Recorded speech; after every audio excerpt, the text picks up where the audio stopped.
Tom, it is going to be a difficult, a challenging week for people doing their GCSEs, their A-levels, getting to hospital appointments, getting to work. 1 in 20 of us won't be able to make that proper commute, and the cost of the economy, we know, is going to be high. Given all of that, what is Grant Shapp's strategy? Is it just sit back and play the blame game?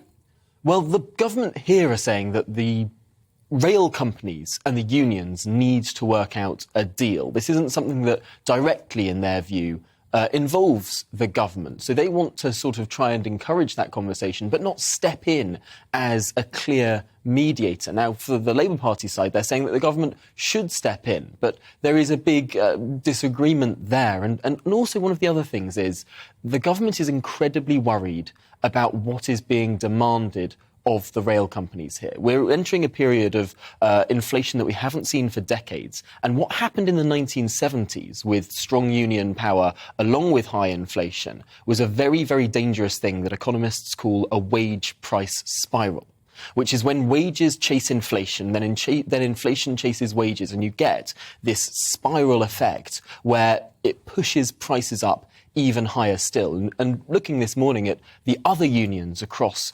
the public sector, but also other parts of this country that are now thinking that they may follow suit and act in a similar way to the RMT. There are some really dangerous implications of the RMT sort of exacting all of their demands out of this in terms of what other unions may then do. The nurses union, for example, asking for a pay rise that's 5% above expected inflation.